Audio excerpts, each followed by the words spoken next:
नमस्कार बच्चों, कैसे हैं आप लोग। ध्यान रखिएगा, कोरोना बहुत फैल रहा है। ठीक है, चलिए हम आज की क्लास शुरू करते हैं वहां से जहां हमने कल छोड़ा था। कल हम उपमा अलंकार पढ़ रहे थे। हमने उपमा अलंकार का अर्थ, उसके विभिन्न अंग और उसके प्रकार उदाहरण सहित समझे थे। प्रकार हमारे अधूरे रह गए थे, तो प्रकारों को आज फिर से देखते हैं। उसके पहले मैं आपसे एक प्रश्न पूछना चाहूंगी। बताइए मुझे, मैंने उपमान के आपको क्या क्या अंग बताए थे। क्लू दूं? उपमान के मैंने आपको 4 अंग बताए थे। गुड, फटाफट आंसर आने चाहिए चैट बॉक्स में।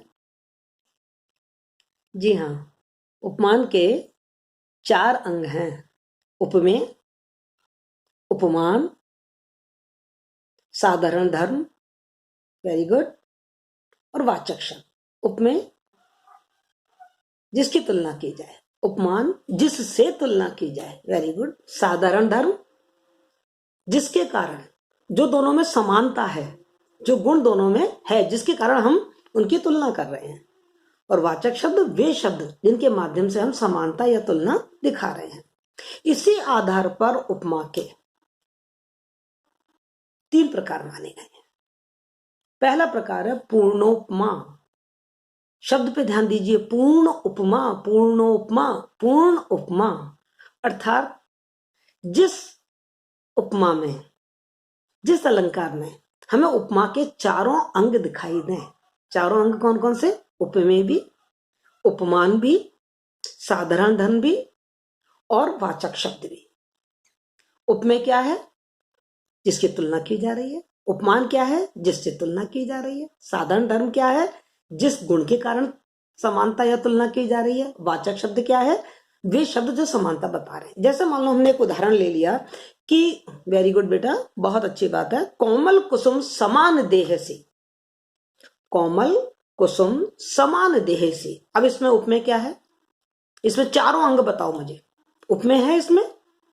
फटाफट चैट बॉक्स में लिख के दिखाओ बेटा, चैट बॉक्स में लिख के दिखाओ रीना। इसमें उपमेय क्या है? देह। तुलना किससे की जा रही है? कुसुम से, फूलों से। शरीर की तुलना फूलों से की जा रही है, तो शरीर देह तो हो गया उपमेय, और कुसुम और फूल क्या हो गया? उपमान। क्यों की जा रही है? क्योंकि देह भी कोमल है और कुसुम भी कोमल है, यानी कि साधारण धर्म भी है इसमें, और वाचक शब्द भी है। समान शब्द आया है। जो देह है वो कुसुम के समान है, कुसुम की तरह कोमल है।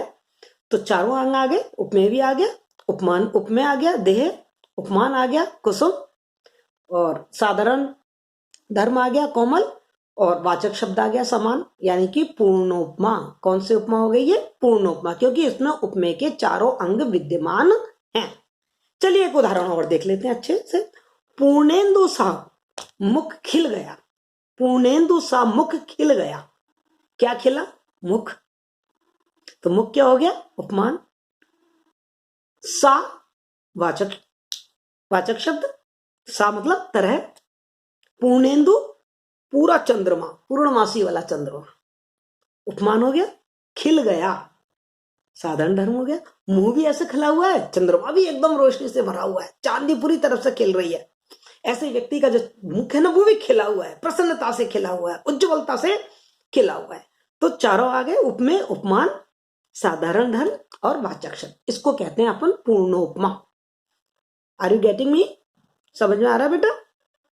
दूसरा जो इसका प्रकार है वो है लुप्तोपमा। फिर शब्द पे ध्यान दीजिए, लुप्त उपमा, यानी कि इस उपमा में जो उपमेय के 4 अंग है ना, उनमें से कोई एक या कोई 2 या कोई 3 गायब होते हैं। या तो उपमेय गायब होगा, या उपमान गायब होगा, या साधारण धर्म गायब होगा, या वाचक शब्द गायब होगा, या 2 या 3 कोई भी गुण उसमें गायब हो सकते हैं। उसे हम क्या कहेंगे? लुप्तोपमा। Very good. जरा मुझे लुप्तोपमा का कोई उदाहरण बताओ चैट बॉक्स में। गुड गुड, फटाफट बताइए। मुख कमल जैसा है, मुख उपमेय हो गया, कमल उपमान हो गया, जैसा है वाचक शब्द हो गया। क्या गायब है बताइए जल्दी से, क्या गायब है? साधारण धर्म। Very good. मुख कैसा है वो नहीं पता, मुख कमल जैसा है, पर मुख और कमल में समानता क्या है? साधारण धर्म नहीं बताया, गुण नहीं बताया, जिस कारण दोनों की तुलना करी वो नहीं बताया। अब ये कह देते मुख कमल जैसा सुंदर है तो पूर्ण उपमा हो जाता। अब इसमें सुंदर गायब हो गया, यानी कि साधारण धर्म गायब हो गया, लुप्त हो गया, लुप्त उपमा कहलाएगा। चलिए एक उदाहरण और देख लेते हैं।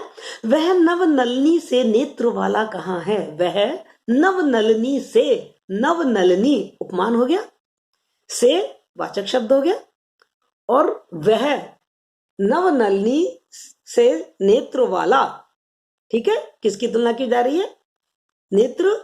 नेत्रों की तुलना की जा रही है। लेकिन क्या क्या नहीं है इसमें, बताइए जरा मुझे। वह नव नलनी से नेत्र वाला कहाँ है? क्या चीज इसमें गायब है? फटाफट बताइए, कौन सा अंग इसमें गायब है? कौन सा अंग इसमें गायब है? हम इसको क्यों कहें कि ये लुप्त उपमा है? नवनलिनी क्या है? उपमान। से क्या है?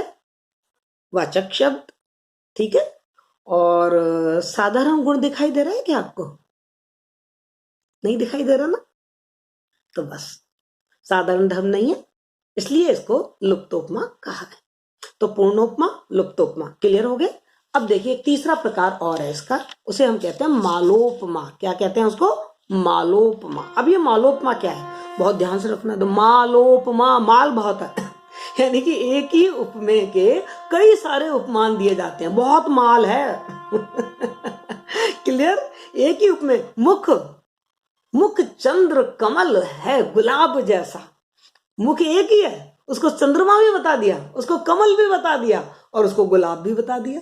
मुख एक, तीन उपमान, यानी कि उपमेय एक ही हो लेकिन उसकी तुलना कई चीजों से की जाए, तो उसे हम क्या कहते हैं? मालोपमा। याद करने के लिए ध्यान रखना, खूब माल है, अर्थात एक उपमेय के कई सारे उपमान हो, वहां पर हम क्या कहते हैं उसको?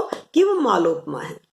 याद है आपने भूषण पढ़ा था, और भूषण में अपने एक उनका कवित्व पढ़ा था, बहुत प्यारा सा, उसमें बड़ा अच्छा मालूमा है। जैसे कहानी जिम कंस पर, कहानी जिम कंस पर, तेज तम अंश पर, तिम तिह अरे वंश पर, शेर शिवराज है।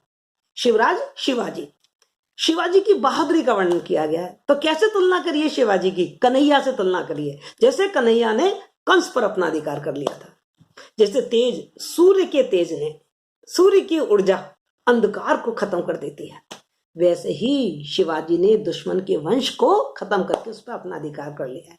तो शिवाजी एक है, उपमेय एक है, और उनके उपमान कृष्ण भी बता दिया और उनको सूर्य तेज भी बता दिया। एक ही उपमेय, कई उपमान, मालूपमा अलंकार। ठीक, तो ये हो गए आपके उपमा अलंकार के तीन प्रकार। क्लियर, समझ में आ गया? अब चलते हैं अपन, इसी का एक भाई और है, रूपक अलंकार। रूपक अलंकार किससे कहते हैं? शब्दों पे ध्यान दीजिए। रूपक, जहां उपमेय उपमान को एक रूप बता दिया जाए, दोनों के रूप अलग है ही नहीं, उन दोनों में इतनी समानता है कि उनको समान कहने की जरूरत ही नहीं है, उनको दोनों को ही एक कह दिया जाता है। उपमेय पर उपमान का आरोपण हो जाता है, उपमेय और उपमान में भेद नहीं रहता, दोनों एक हो जाते हैं। मैंने आपको एक उदाहरण बताया था, मुख कमल के समान उपमा, मुख कमल है, रूपक, दोनों एक हो गए। क्लियर बेटा, समझ में आया? तो रूपक अलंकार में उपमेय और उपमान में अभेद होता है, उनमें कोई अंतर नहीं रहता, उपमेय पे उपमान का आरोपण कर दिया जाता है, उसे हम कहते हैं रूपक अलंकार। चलिए मुझे रूपक अलंकार की कोई अच्छी सी पर जल्दी से एक उदाहरण बता दीजिए, जल्दी से उदाहरण बताइए, जल्दी से बताइए। वेरी गुड, शाबाश। अभी अभी मैंने एक उदाहरण तो मैंने बताया, कुछ वैसे ही उदाहरण बता दीजिए ना आप।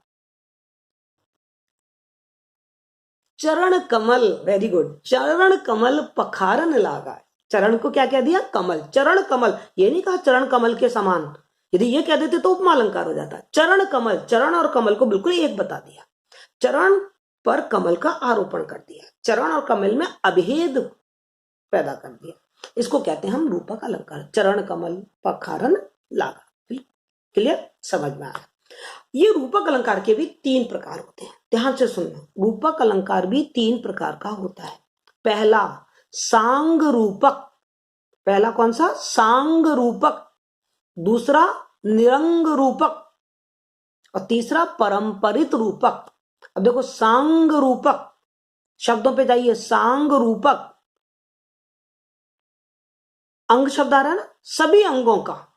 इसमें क्या होता है बेटा सांग रूपक में, कि उपमान के जो विभिन्न अंग होते हैं ना, उनका आरोपण भी उपमेय पर कर दिया जाता है। उपमेय के विभिन्न अंगों पर उपमान के विभिन्न अंगों का आरोपण कर दिया जाता है। देखो उदाहरण से ये आप बहुत अच्छी तरीके से समझ पाओगे। जयशंकर प्रसाद की एक बहुत प्यारी सी कविता है जिसमें उन्होंने वर्णन किया है कि रात खत्म होने जा रही है, सुबह होने वाली है, तारे डूब रहे हैं, उषा काल है। उसका वर्णन उन्होंने कैसे किया है? अंबर पनघट में तारा घट, डुबो रही तारा घट उषा नागरी। अंबर पनघट, अंबर को बता दिया पनघट, अंबर को क्या बता दिया कि ये पनघट है। डुबो रही तारा घट, तारे को बता दिया घड़ा।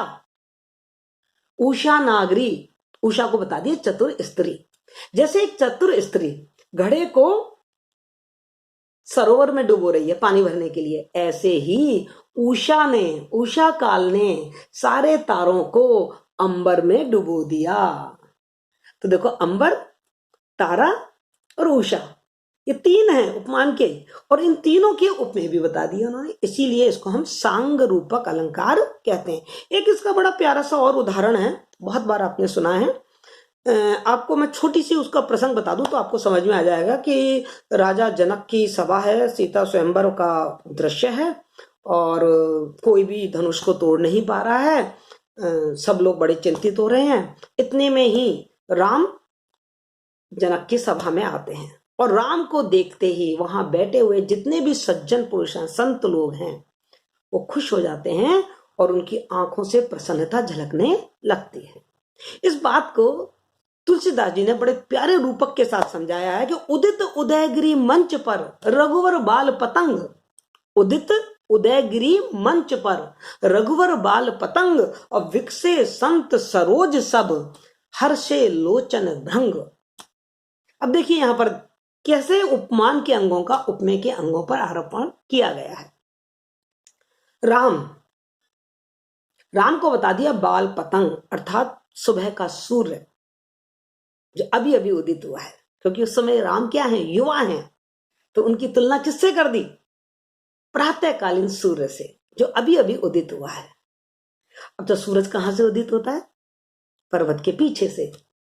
तो जो जनक की सभा का मंच है, उस मंच को बता दिया उदयगिरी, क्योंकि उस उदयगिरी पे, उस मंच पे तो राम आकर खड़े हुए, तो उदयगिरी मंच को बता दिया उदयगिरी पर्वत, राम को बता दिया सूरज। ठीक है। और विकसे संत सरोज सब, जब सूर्य उदय होता है तो जो कमल होता है वो खिल जाता है। ठीक है। तो सूर्य उदय हुआ, कमल खिल गए, राम आए मंच पर, जितने भी सज्जन पुरुष थे वो एकदम प्रसन्न हो गए। ठीक है। हर्षे लोचन भृंग, हर्षे लोचन, लोचन आंख, भृंग मानी भंवरे। सबकी आंखों में खुशी छा गई। सबकी आंखों में क्या छा गई? खुशी। तो नेत्रों की को क्या बता दिया? भंवरे। जैसे भंवरे एकदम प्रसन्न हो जाते हैं फूल को खिलता हुआ देख के, उसी तरीके से सबकी आंखें एकदम राम को देख के प्रसन्न हो गई। तो देखिए यहाँ उपमान के जो विभिन्न अंग थे, राम के साथ है मंच के साथ है सज्जन पुरुष, संत लोगों के साथ है उनकी आंखें, उन सब की तुलना, उन सब का आरोपण कर दिया उपमेय के अंगों से। कैसे? उदयगिरी, मंच को उदयगिरी बता दिया, राम को बाल पतंग बता दिया, संतों को सरोज बता दिया, और आंखों को भ्रमर बता दिया। इसे कहते हैं हम सांग रूपक अलंकार।